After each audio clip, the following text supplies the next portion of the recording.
हमारे शरीर में कोशिकाएं ही कोशिकाएं हैं। कहते हैं कि अरबों खरबों कोशिकाएं हैं। ये सारी कोशिकाएं, ये सभी प्रोग्राम की गई हैं स्वस्थ रहने के लिए, जिंदा रहने के लिए, खुद को जिंदा रखने के लिए और पूरे शरीर को बरकरार रखने के लिए। उनमें से कुछ शॉर्टकट अपनाती हैं, वो दूसरों की कीमत पर जीना चाहती हैं। ये अपराध है।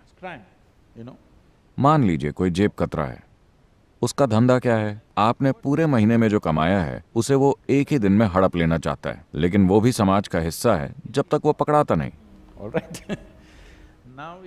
अब अगर देश के सारे जेब कतरे मिल गए और दिल्ली आ गए,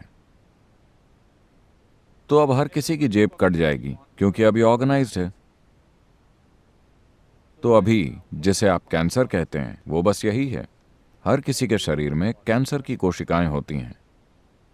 जब वो ऑर्गेनाइज्ड हो जाती हैं और एक जगह पर इकट्ठा हो जाती हैं, तो ये एक गंभीर समस्या बन जाती है, इस हद तक कि ये किसी की जान भी ले सकती है। तो इसका हल क्या है? बताने को कई चीजें हैं। सबसे पहले, अपराध वहीं पनपता है जहां सिस्टम में कोई व्यवस्था नहीं होती। समाज में अपराधी फलेंगे फूलेंगे अगर कानून व्यवस्था ठीक से लागू नहीं की गई। तो हमारे सिस्टम में एक डिफेंस मैकेनिज्म है। क्या हम इसे ठीक ठाक रख रहे हैं? क्या हम इस पर हर किस्म के स्टिमुलेंट्स और नशीली चीज से बमबारी कर रहे हैं और फिर उम्मीद कर रहे हैं कि ये डिफेंस मैकेनिज्म काम करेगा? ये ऐसे काम नहीं करेगा। हमें ये समझना होगा कि हर स्टिमुलेंट और नशीली चीज जो हम लेते हैं वो हमारे डिफेंस मैकेनिज्म को कमजोर करती है। लोग सोचते हैं कि डिफेंस मैकेनिज्म सिर्फ बाहरी इन्फेक्शन के लिए बना है। नहीं, शरीर के भीतर मौजूद अपराधियों को काबू करने के लिए भी डिफेंस मैकेनिज्म काम करता है। तो सीधी सी बात यह है, योगिक पद्धति में एक आसान सा लॉजिक है। हमारे शरीर में ये कैंसर कोशिकाएं लगभग 27 या 28 गुना ज्यादा भोजन खाती हैं सामान्य कोशिकाओं की तुलना में।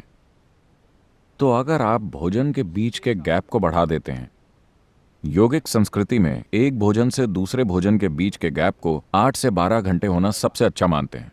अगर आप भोजन में 8 घंटे के गैप को कायम रखते हैं तो ये कैंसर कोशिकाएं अपने आप मर जाएंगी, क्योंकि वो भोजन के बिना जीवित नहीं रह सकती।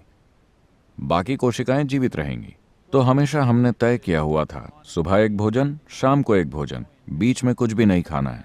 और लोग हर महीने में कभी एक बार या 2 बार पूरे दिन भोजन न करने का नियम पालन करते रहे हैं। इसे काबू करने के ये आसान तरीके हैं। इसके अलावा कई दूसरी चीजें हैं। सबसे बढ़कर, अगर आपका मन और शरीर एक तरह से सहज और शांत है तो ये जीवित नहीं रहेंगी। अगर आपका मन और शरीर किसी तरह के उथल पुथल में है तब ये जीवित रहेंगी और साथ ही साथ फलेंगी फूलेंगी भी। अगर समाज उथल पुथल में रहता है तो ऑर्गेनाइज्ड क्राइम बढ़ जाते हैं। अगर समाज में व्यवस्था रहती है तो अपराध बहुत कम होते हैं। यही चीज हमारे शारीरिक सिस्टम के लिए भी सच है।